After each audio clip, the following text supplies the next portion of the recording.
Boa noite àqueles pessoal que ainda não tinha chegado e não estava presente na primeira parte. Hoje nós temos um tema interessante para ser trabalhado aí, porque esse tema amizade, ele pode abranger vários aspectos. No Vinha de Luz, Emmanuel traz esse tema para trabalhar mais especificamente a respeito dos colaboradores, daqueles que possam nos auxiliar nos trabalhos e nas tarefas. Mas o que a gente estudar aqui hoje à noite, a gente pode estender a outros âmbitos, né? Porque a gente pode ser, por exemplo, pai, mas também ser amigo dos nossos filhos, das nossas filhas. A gente pode ser mãe, mas também ser amigo e amiga dos nossos filhos. Porque são papéis diferentes, né? Quando a gente até já citou aqui na primeira parte aqui, quando Kardec vai tratar a respeito da família, lá em O Livro dos Espíritos, a espiritualidade fala da importância, né, do núcleo familiar como sendo a célula da sociedade, que sem a família seria um retrocesso em toda a sociedade. Mas a espiritualidade fala que quando a gente constitui o núcleo familiar, os espíritos que ali estão, nessa fase evolutiva que a gente está, se reúnem por N motivos, menos pelo verdadeiro amor. Por isso que os relacionamentos familiares são sempre mais complicados. A gente vê assim, poxa, é meu pai, é minha mãe, é meu irmão, mas eu não consigo ter aquela afinidade. Porque o núcleo familiar, ele é constituído justamente para trabalhar em cada um de nós aquilo que precisa ser trabalhado para o nosso aperfeiçoamento moral. É por isso que se diz que o lar é o cadinho, né? Alguém sabe o que é cadinho? Na indústria de fundição, é tipo um forno onde você coloca o metal ali que ele derrete, né? Ou a gente pode comparar também o lar assim, é uma sacola onde é que você coloca um monte de pedra pontuda e aquilo ali você fica batendo aquele saco ali mais de ano. À medida que aquilo ali vai batendo, o que vai acontecendo com as pedras ali dentro? Elas vão quebrando as pontinhas até ficar todas redondinhas, né? Aí fica todo mundo redondo. Mas, olha que interessante. Quando encarnados, a gente tem a oportunidade. Se o lar é o ambiente eleito para que nós possamos burilar-nos, e isso é trabalho, às vezes não é trabalho fácil. Em compensação, os ditos amigos ou amizades são pessoas que nós podemos voluntariamente eleger. Então, as nossas amizades nós elegemos. Eu posso fazer amizade com quem eu quiser e desfazer amizade com quem eu quiser. Agora, muitas vezes, se eu tenho um irmão, eu não posso desfazer do meu irmão, e vai ser meu irmão por essa encarnação a vida inteira. Teve uma vez que um pai me fez a seguinte pergunta: até quando eu tenho compromisso com o meu filho? Eu falei, poxa, que pergunta difícil que eles fazem pra gente tem vez, né? Aí eu falei com ele assim, olha, a sua vida inteira você tem um compromisso para com o seu filho. Mas como assim, né? Mas assim, olha, o seu pai não serve de modelo e exemplo a você até hoje. Então a gente sempre vai servir de referência para os nossos filhos.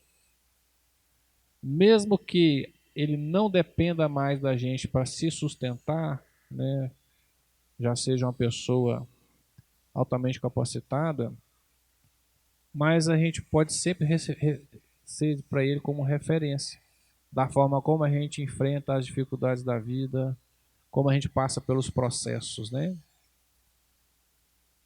E dou uma dica para vocês aqui, ó, quem que é doido para conhecer os amigos espirituais? Vocês gostariam de conhecer seus amigos espirituais? Vou uma dica para vocês. Os seus amigos espirituais são equivalentes aos seus amigos encarnados. Aí tem vezes que eu falo isso, tem gente que fala assim, não, tô lascado então, né? Mas é verdade, é porque é afinidade. Então as amizades que nós elegemos aqui, de forma vibratória, a gente também elege no plano espiritual, né? Às vezes as pessoas falam assim, ah, meus obsessores não largam do meu pé, é tudo amigo dele. É tudo amigo dele. Bom, mas Emmanuel vai lá no Evangelho, né, numa epístola de Paulo. Paulo foi um cosmopolita, né, gente? Dos apóstolos, né, dos primeiros apóstolos de Cristo, Paulo foi o único que não conviveu com Jesus. Eu não acho que Marcos também não, né? Marcos veio depois. Mas Paulo não conheceu Jesus. E de todos os apóstolos, ele era o mais capacitado. Conhecia vários países, estudou nas melhores faculdades, era considerado um dos melhores doutores da lei de então. E ele perseguiu os cristãos, né? Aí Jesus viu assim, poxa, se não fosse Paulo de Tarso, a gente não ia conhecer o Evangelho de Jesus hoje. Porque ele chegou depois que Jesus esteve com ele na estrada de Damasco. Depois de alguns anos, ele vai procurar os discípulos de Jesus, né? Aí imagina o choque dos discípulos. Poxa, vem matar a gente, né? Eu assim, não, é porque eu encontrei Jesus. Eu assim, que você tá doido? Jesus foi falar com você, né? Quem estudar lá no Novo Testamento, lá, Atos dos Apóstolos, vai ver que Paulo de Tarso sempre tinha um perrengue com os outros apóstolos, porque a visão dele era muito maior. E o que ele fez então? Saiu pelo mundo para levar a boa nova, os outros povos. E ele trabalhou muito mais do que os próprios discípulos. Os discípulos ficaram ali na Judéia, Jerusalém, e ele foi correr o mundo. Atos dos Apóstolos, a gente encontra lá que ele teve, acho que, 18 naufrágios. Sobreviveu a 18 naufrágios. E a cada lugar que ele passava, ele conseguia levar o evangelho a algumas pessoas e constituir ali uma comunidade cristã que é denominada de igrejas, né? E é na cidade de Coríntios ele conseguiu efetivar uma dessa comunidade. Só que aí ele foi criando, digamos, tantas igrejas que como é que hoje não tem, antigamente não tinha essa facilidade que nós temos hoje de locomover automóvel, trem, avião. O negócio ali era a pé, de navio ou em cima do lombo de algum animal. Aí ele começou a ter dificuldade, porque começou a chegar muitas dúvidas das agremiações que ele conseguiu constituir. E a gente encontra lá no livro Paulo e Estevão que ele preocupado como é que ele ia fazer para poder atender esse povo, né? Aí o próprio Jesus chega para ele e fala assim: usa os dons do Espírito. Aí que acende a luzinha dele, eu falei assim, opa, vou escrever as cartas. Aí que ele começa a escrever as cartas. Aí carta aos Coríntios, carta aos Gálatas, aos Romanos. Se fosse hoje, fica mais fácil, né? Ele batia um telefone, uma live, um e-mail, né? Ia ficar bem mais fácil para ele. Aí Emmanuel vai pegar lá uma parte lá em que ele, no início da carta aos Coríntios, na primeira carta, no capítulo 3, versículo 2, ele diz assim: com leite vos criei e não com manjar, porque ainda não podíeis, nem ainda agora podeis. Buscando lá na carta em que contexto Paulo estava falando a respeito disso, é o seguinte: o pessoal estava com algumas dificuldades na comunidade cristã de Coríntia, e ele fala para eles o seguinte: olha, quando eu fundei a igreja aí, né, eu falei com vocês algumas coisas mais terra a terra. Vocês lembram lá no Evangelho de Mateus, quando Nicodemos chega para Jesus e pergunta para Jesus assim: como é que eu, um homem já velho, vou nascer de novo, vou entrar no ventre da minha mãe e nascer de novo, né? Aí Jesus fala para ele assim: olha, Nicodemos, tu é doutor aqui, né, em Israel, e não entende dessas coisas, como é que eu vou te falar sobre as coisas do céu? Vocês lembram dessa passagem? É exatamente o que Paulo está falando aqui para os irmãos lá. Aí lá, se você for pegar lá no Novo Testamento, Paulo vem falando assim: olha, eu falei com vocês coisas mais aqui terra a terra ainda, porque vocês são ainda muito, sim, homens não espiritualizados ainda, vocês têm que se espiritualizar mais ainda. Convidando a eles justamente a forçar um pouquinho mais, para ele poder passar mais coisas para ele a respeito da verdadeira espiritualidade. Só que Emmanuel aproveita isso para contextualizar na questão da amizade e compreensão. Né? A gente vai entender por que Emmanuel buscou isso no Evangelho. Emmanuel dá ênfase mais aos amigos, né, aos confrades que a gente pode reunir para trabalhar conosco. E ele começa falando assim, ó: muitos companheiros de luta exigem cooperadores esclarecidos para as tarefas que lhe dizem respeito. Amigos valiosos que lhes entendam os propósitos e valorizem os trabalhos, esquecidos de que as afeições, quanto às plantas, reclamam cultivo adequado. O que Emmanuel está falando aqui? Eu vou fazer uma tarefa, eu quero ajuda? Quero, mas quero a ajuda de pessoa já pronta, já qualificada, que entenda o meu propósito, que me auxilie da melhor forma possível. Colaborador já esclarecido. Isso no primeiro momento a gente busca, né? Compreensão não se improvisa. Aí a gente lembra de Jesus, né? Jesus deve que passou um perrengue danado com os apóstolos, né? Porque dos 12 só tinha um que era mais esclarecido, que era justamente Judas. Ele dos apóstolos era o mais esclarecido, o mais intelectualizado.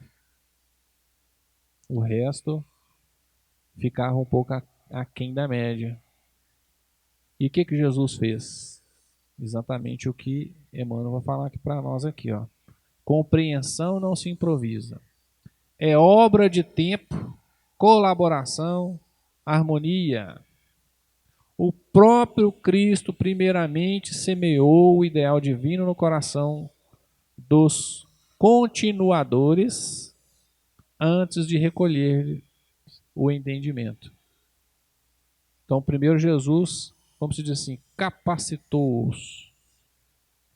Mas é interessante observar, gente, Eu vi isso muito quando a gente vai estudar lá o Atos dos Apóstolos, que o Atos dos Apóstolos fala assim, o que aconteceu com os discípulos quando da crucificação do Cristo? Eles tudo, vazaram. O único que ficou o tempo todo ali no pé ali foi João, que na época tinha 16 anos. O resto tudo cascou fora com medo também de ser crucificado, né? Até Pedro negou ele 3 vezes. Então, a gente vê lá em Atos das Apóstolos que depois Jesus ressuscita ao terceiro dia. E um leitor atento vai ver lá que depois disso Jesus passou uns 40 dias com os discípulos. Só depois desse tempo que ele ascendeu, digamos assim, né? Foi e não voltou mais da forma como os discípulos o viam e conviviam com ele. Só que depois de toda essa experiência que a gente vê o resultado da capacitação que Jesus fez com cada um dos discípulos. Tanto é que todos eles, no momento certo, deram testemunho. Todos eles foram mortos depois. Inclusive Pedro, crucificado também de cabeça para baixo. Foi a partir daí que cada um se emancipou. Porque antes, eles sempre tinham Jesus como uma bengala. Foi a partir daí que eles se emanciparam. Então, o Cristo, primeiramente, ganhou corações deles e aos poucos foi capacitando cada um deles. Sofreu-lhes as negações, tolerou-lhes as fraquezas e desculpou-lhes as exigências para formar, por fim, o colégio apostólico. Nesse particular, Paulo de Tarso fornece-nos judiciosa lição declarando aos coríntios que os criara com leite, ou seja, passou só as informações mais rudimentares da Boa Nova para eles. A gente entende isso quando a gente estuda lá dos Apóstolos e vê as coisas fantásticas que Paulo de Tarso fazia. Paulo de Tarso chegava ao ponto assim que ele estava falando assim, do Evangelho, tinha alguém lá atrás que estava precisando de alguma coisa e essa pessoa era curada. Olha o nível que chegou Paulo de Tarso. Tão pequena afirmativa transborda a sabedoria vastíssima. O apóstolo generoso, gigante no conhecimento e na fé viva. A gente considera Paulo de Tarso o dos apóstolos mais fervorosos, justamente porque ele não conviveu com Jesus. Olha que interessante. Até Tomé, que convivia com o Jesus diariamente, ainda duvidou ainda quando Jesus chegou. Duvidava das coisas quando fala aqui, desculpou-lhe as fraquezas, as exigências, né, as dúvidas, até conseguir formatar cada um aquilo que ele precisava, na ferramenta que ele precisava. E Paulo de Tarso não. Paulo de Tarso tinha aquela fé fervorosa e nunca tinha convivido com Cristo. Edificara os companheiros de sua missão evangélica em Corinto, não com alimento complexo das teses difíceis, mas com os ensinamentos simples da verdade e as puras demonstrações de amor em Cristo Jesus. Exatamente como Jesus fez com os apóstolos. Não lhes conquistar a confiança e a estima, exibindo cultura ou impondo princípios, mas, sim, orando e servindo, trabalhando e amando. Não adianta a gente querer. A pessoa se Paulo de Tarso, com toda a bagagem que ele tinha, todo o intelecto que ele tinha, todo o conhecimento, quisesse empurrar as coisas de cima para baixo. Eu me lembro aqui de uma vez eu vi eu escutei um confrade, né, companheiro espírita falando, E eu pensei assim, poxa, que pena que ele pensa dessa forma, né? Ele falou a seguinte frase: não, eu vou ali numa casa dar uma palestra, mas o tema que eu vou falar eu tenho certeza que ninguém vai entender nada. Eu falei, poxa, então ele está perdendo o tempo dele fazendo as outras pessoas perderem o tempo, né? A gente às vezes tem que passar da forma mais simples para poder estimular a busca do entendimento e do conhecimento. E era isso que Paulo fazia. Só que depois ele puxava mais o pessoal, né? Existe uma ciência, olha aqui, o que é ciência, gente? Ciência é conhecimento, né? Então existe um conhecimento ou uma forma de cultivar a amizade e construir o entendimento. Então, se a gente almeja ter um projeto e a gente precisa de pessoas para estar nos ajudando, a gente tem que as capacitar. Até no ambiente de trabalho também funciona dessa forma. Se a gente já quer uma pessoa pronta, às vezes não vai atender o que a gente precisa. Não se diz muitas vezes que a pessoa ela vem com certos vícios de onde é que ela passou antes. Às vezes é melhor você pegar e ensinar a pessoa, capacitar ela daquilo da forma que você precisa. Aí tem que ter o quê? A caridade, que é o quê? A verdadeira caridade, que é gastar-se de si na paciência, no tempo, na tolerância, nessa construção. E isso, consequentemente, vai levar ao quê? A uma amizade, né? Como acontece ao trigo, no campo espiritual do amor, não será possível colher sem semear. Então, se a gente não fizer esse processo, o que a gente vai colher? No campo da amizade, é uma coisa acertada que todos nós, amigos mesmo, a gente sempre tem poucos amigos, não é? Às vezes a gente conhece gente demais, demais. Mas são poucas aquelas pessoas que realmente se afinizam conosco a ponto da gente chamar amigo e nos considerar amigos. Porque a amizade sincera, ela impõe que nós doemos sempre de alguma coisa de nós. Senão passa a ser pura e simplesmente interesse. Então, quando você procura servir antes de ser servido, você acaba conquistando amizades sinceras. De outra forma, a maioria é apenas interesse. Tenho certeza que todos vocês compreendem isso e já sentiram isso na pele, né? Examina, pois, diariamente a tua lavoura afetiva. Então, essa é a recomendação que Emmanuel está fazendo para nós. O nosso ciclo de amizade, né? É a nossa lavoura. O que a gente está fazendo? Observa se estás exigindo flores prematuras ou frutos antecipados. Isso é um erro muito comum da gente também.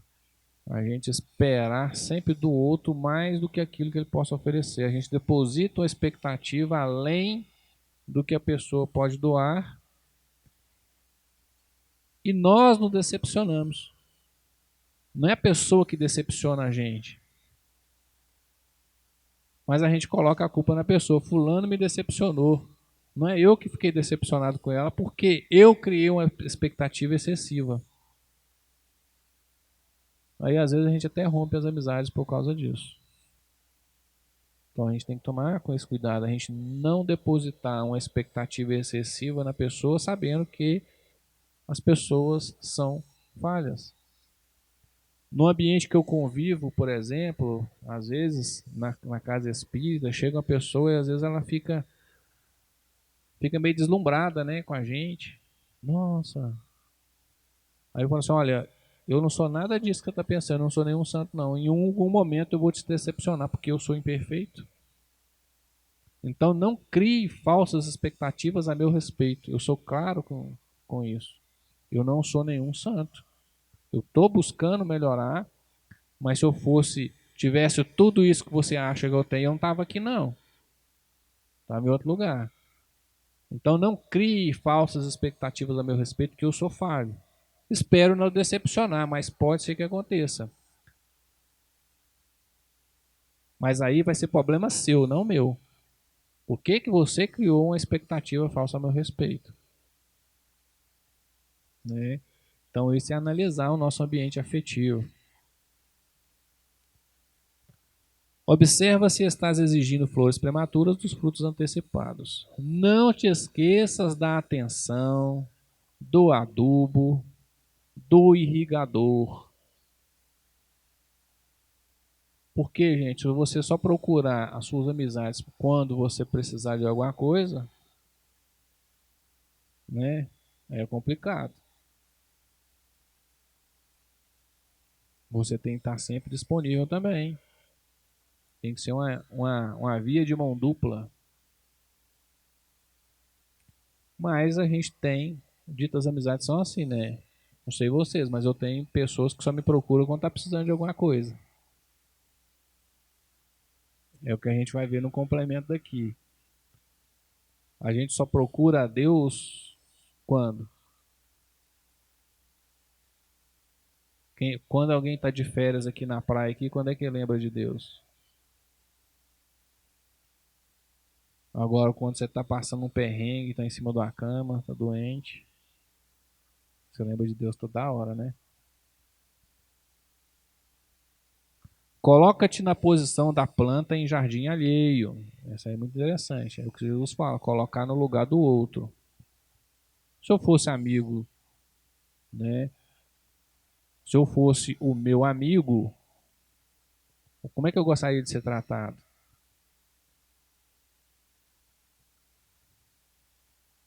Não desdenhes resgatar as tuas dívidas de amor para com os outros.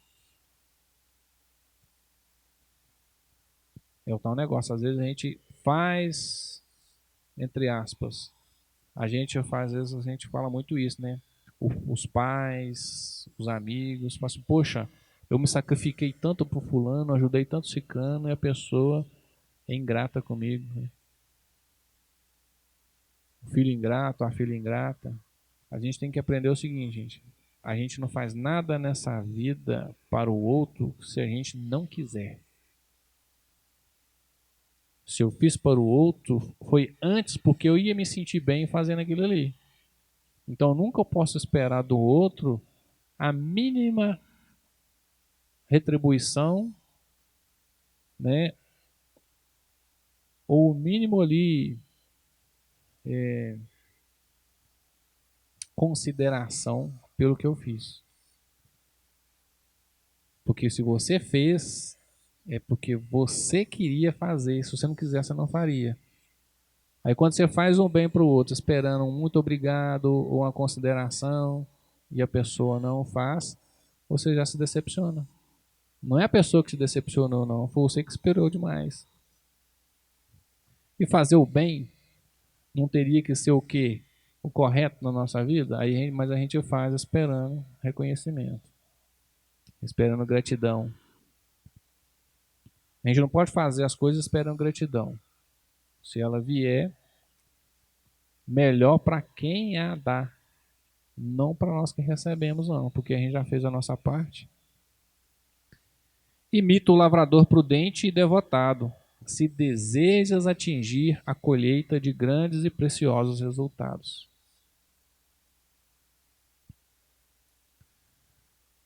Para complementar, eu me lembrei de uma lição maravilhosa do livro Boa Nova, que eu vou pegar só um pedaço dela. É a lição onde Jesus traz para nós uma das passagens mais bonitas do seu evangelho, que é o Sermão do Monte, né? Mas eu vou pegar só um pedacinho.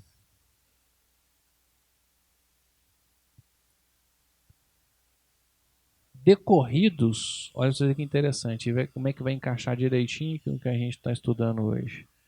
Decorridos alguns instantes, perdão, não é aqui não. Aos primeiros dias do apostolado,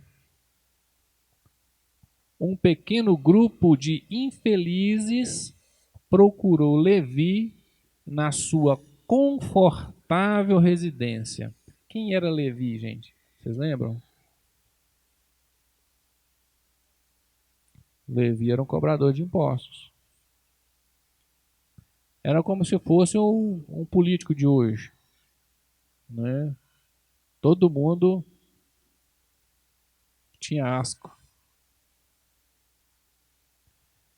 Mas Jesus convidou ele, né? E ele era uma pessoa abastada. Então ele estava lá na sua residência confortável, quando alguns infelizes procurou ele, né? Desejavam explicações sobre o evangelho do reino, de modo a trabalharem com mais acerto na observância dos ensinamentos do Cristo. O coletor da cidade manifestou certa estranheza. Então ele estava lá na sua casa, confortável, de repente chega lá um bando de estrupiado, de necessitado, querendo conversar com ele a respeito do que Jesus vinha pregando, para eles entenderem melhor como colocar os ensinamentos que Jesus estava falando em prática e ajudar, né? Aí Levi passa o olho naquela galera e acha meio esquisito, né? Afinal, disse ele aos infortunados que o procuravam: o novo reino congregará todos os corações sinceros de boa vontade que desejam emanar-se com os filhos de Deus. Mas que podeis fazer na situação em que vos encontrais? Então, de cara, ele já liga, olha para o pessoal e fala assim: ó, gente, tá certo que a gente precisa, né? Então, mas vocês, o que vocês podem estar fazendo?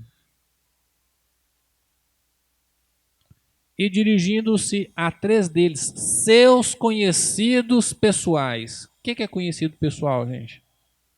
Amigo. Falou convicto: que poderás realizar, Lisandro, aleijado como és? E tu, Áquila, não fostes abandonado pela própria família sob o peso de sérias acusações? E tu, Pafos, acaso edificarias alguma coisa com as tuas atuais aflições?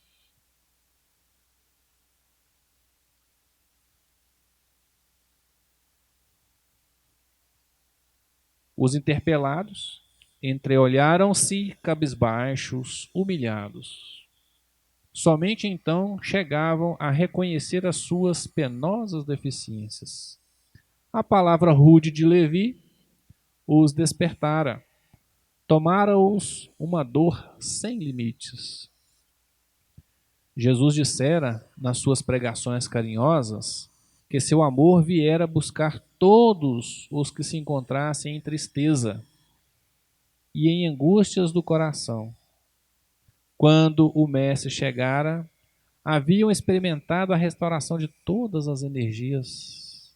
Jubilosos aguardavam as suas promessas relativamente ao Pai justo e bom, que amava os filhos mais infelizes, renovando nos corações as esperanças mais puras. Então, tudo aquilo que Jesus tinha conseguido fazer com eles, Levi botou eles lá embaixo. Achavam-se exaustos, mas a lição de Jesus lhes trouxera novo consolo às almas desamparadas de qualquer conforto material. Queriam ser de Deus, vibrar com a exaltação das promessas do Cristo. Porém, a palavra de Levi novamente os arrojara à condição desdistosa. O grupo de pobres e infortunados retirou-se em desalento. No entanto, o mestre pregaria no monte àquela tarde e, quem sabe, ministraria os ensinamentos de que necessitavam. Vão sair da casa de Levi, mais triste do que cachorro sem dono, né? Mas esperançosos, quem sabe Jesus falou alguma coisa lá para a gente reanimar de novo. Decorridos alguns instantes, Jesus, em companhia de André, deu entrada na casa de Levi, onde se puseram os três em animada palestra. O coletor, a certa altura da conversação, a sorrir ingenuamente, relatou a ocorrência, terminando alegremente a sua exposição com estas palavras. Então eu estava conversando, tal, aí eu falei assim: não acredita, Jesus, que teve aqui fulano, ciclano e beltrano, querendo entender um pouco mais e até ajudar nos trabalhos na divulgação da Boa Nova? E arremata com as seguintes palavras para Jesus: que conseguiria o evangelho do reino com esses aleijados e mendigos? Mas, olha aí, lembrando-se de súbito que os demais companheiros eram criaturas pobres e humildes, acrescentou. Qual os companheiros que ele lembrou? Os outros não eram, fora Judas, que era comerciante, os outros todos eram o quê? Pescadores, né? Não sabiam, muitos não sabiam às vezes nem ler nem escrever. Aí na hora que ele falou isso, ele lembrou, opa, tentou justificar, né? É justo esperarmos alguma coisa dos pescadores de Cafarnaum. São homens fortes, desassombrados, e o bom trabalho lhes cabe. Não vejo, porém, como aceitar a contribuição desses desafortunados e vencidos que nos procuram. Jesus fixou o olhar no discípulo com profundo desvelo e falou com bondade, batendo-lhe levemente no ombro, né? Falou assim: Levi. No entanto, Levi, precisamos amar e aceitar a preciosa colaboração dos vencidos do mundo. Se o evangelho é a boa nova, o que é boa nova, gente? A palavra evangelho vem do grego. Ev,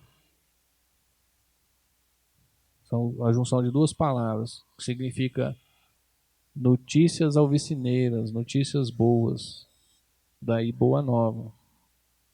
Então Jesus fala assim: se o evangelho é a boa nova, a boa notícia, como não há de ser a mensagem divina para eles, tristes e derrotados na imensa família humana? Aí quem é da pergunta que eu fiz. Quando vocês estão na praia, vocês lembram de Deus. Ó. Os vencedores da terra não necessitam das boas notícias. Nas derrotas da sorte, as criaturas ouvem mais alto a voz de Deus, buscando os oprimidos, os aflitos e os caluniados, sentimos-los tão unidos ao céu nas suas esperanças, que reconhecemos, na coragem tranquila que revelam, um sublime reflexo da presença de nosso Pai em seus espíritos. Já observastes algum vencedor do mundo com a mais alta preocupação do que a de defender o fruto da sua vitória material? Aí a gente passa a entender porque muitas vezes a gente passa por perrengues nessa vida, né?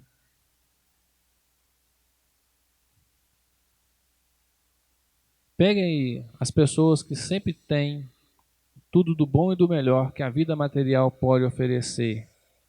Elas nem lembram que Deus existe, gente.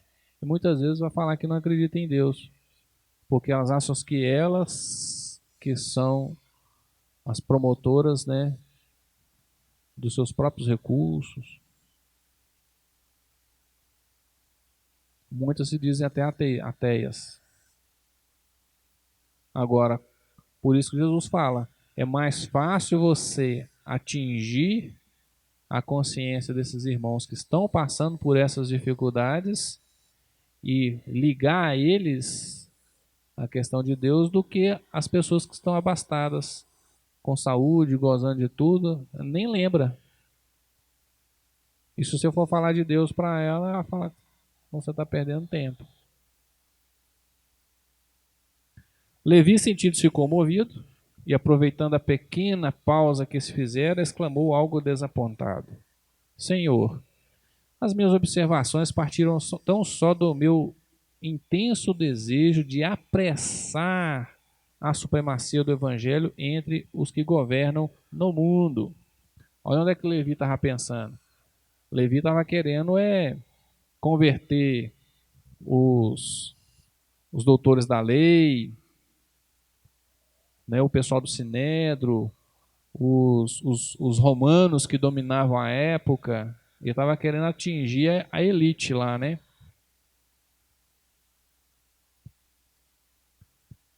Aí Jesus fala para ele assim: quem governa o mundo é Deus, afirmou o mestre convictamente, e o amor não age com inquietação. Imaginemos, Levi, que os triunfadores da terra viessem até nós, ensarrilhando suas armas exteriores. Figuremos alguns generais romanos chegando a Cafarnaum com os seus troféus numerosos e sangrentos, afirmando-se desejosos de aceitar o evangelho do reino de Deus e oferecendo-se para cooperar em nosso esforço. Certamente trairiam consigo legiões de guardas e soldados, funcionários e escribas, carros de triunfos, espadas e prisioneiros. Começariam protestando contra as nossas pregações pelas estradas desataviadas da natureza.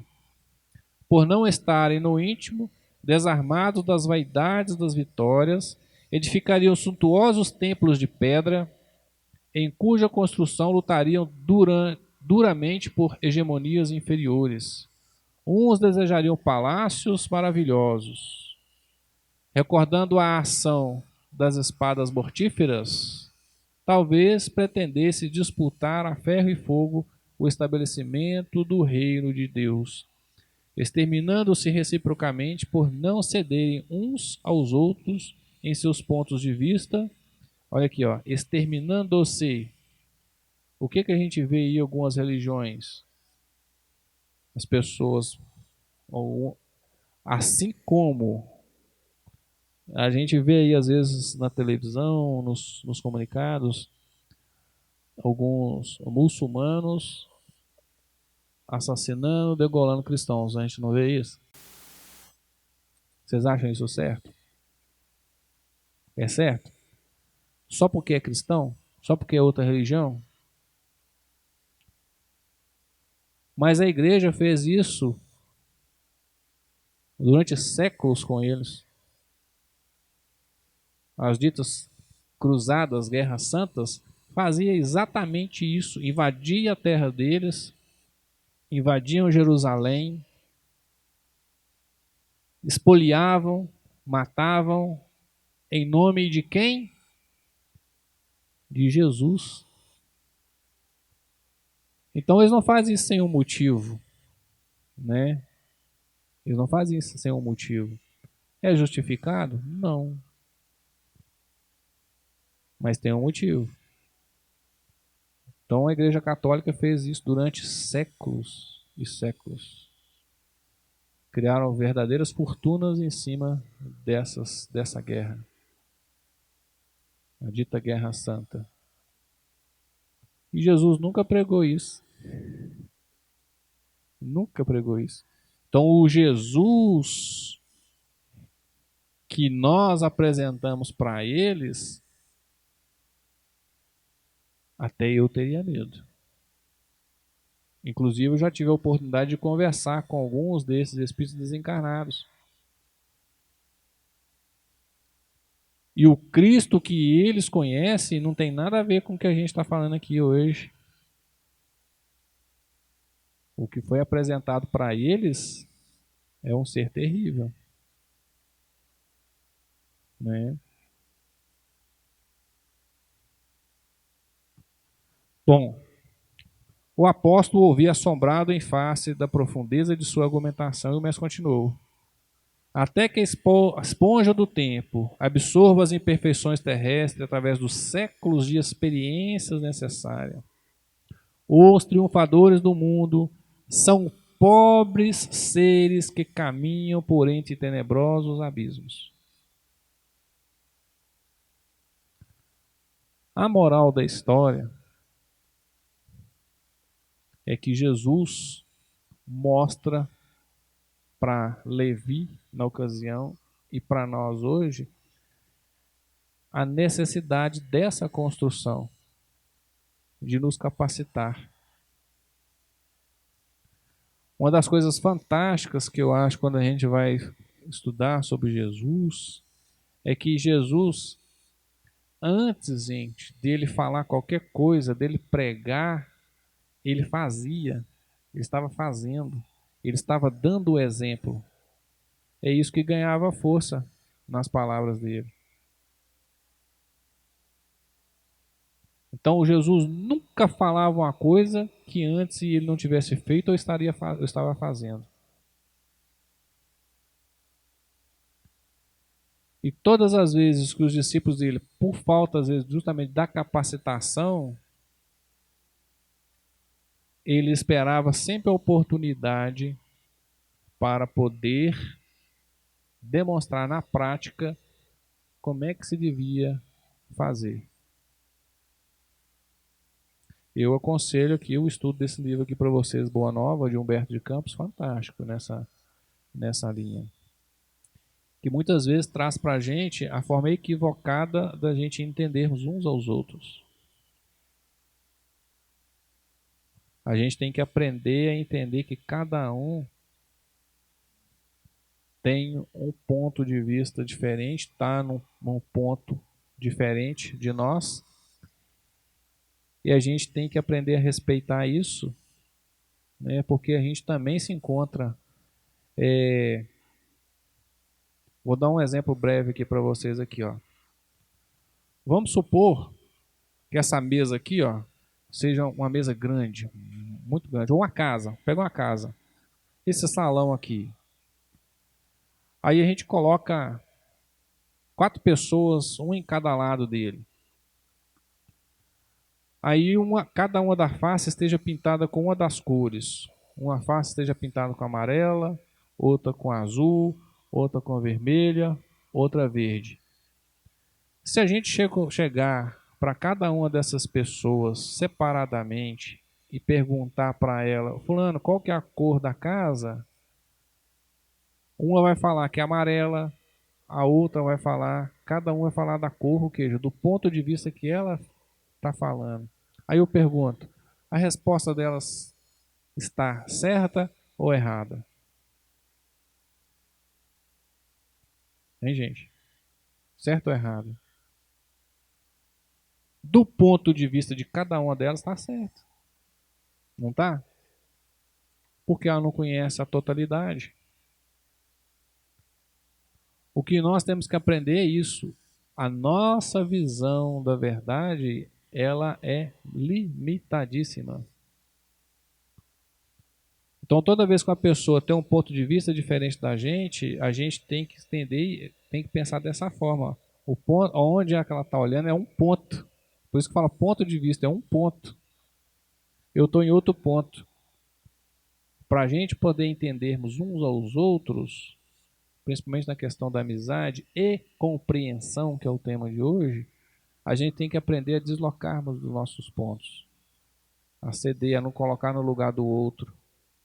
E aprender, né, ser inteligentemente o suficiente para poder trazer o outro sem brigas, sem provocações. A gente vive hoje num tumulto danado do país, né, por causa dessas eleições, em que a gente vê nitidamente isso. Pessoas que têm um ponto de vista que não têm a capacidade de tentar compreender um ao outro ou de respeitar um ao outro. Fica cada um de um lado de uma cor, defendendo que a casa é daquele jeito, sem ampliar o conhecimento, sem ter a compreensão. E muitas amizades às vezes são desfeitas até nos próprios lares, por causa dessa intolerância. Então a gente tem que aprender a ser mais flexível nesse ponto. E o Evangelho nos ensina isso. É uma ciência, é uma construção. Agradeço a atenção de todos vocês e até uma próxima, se Deus quiser.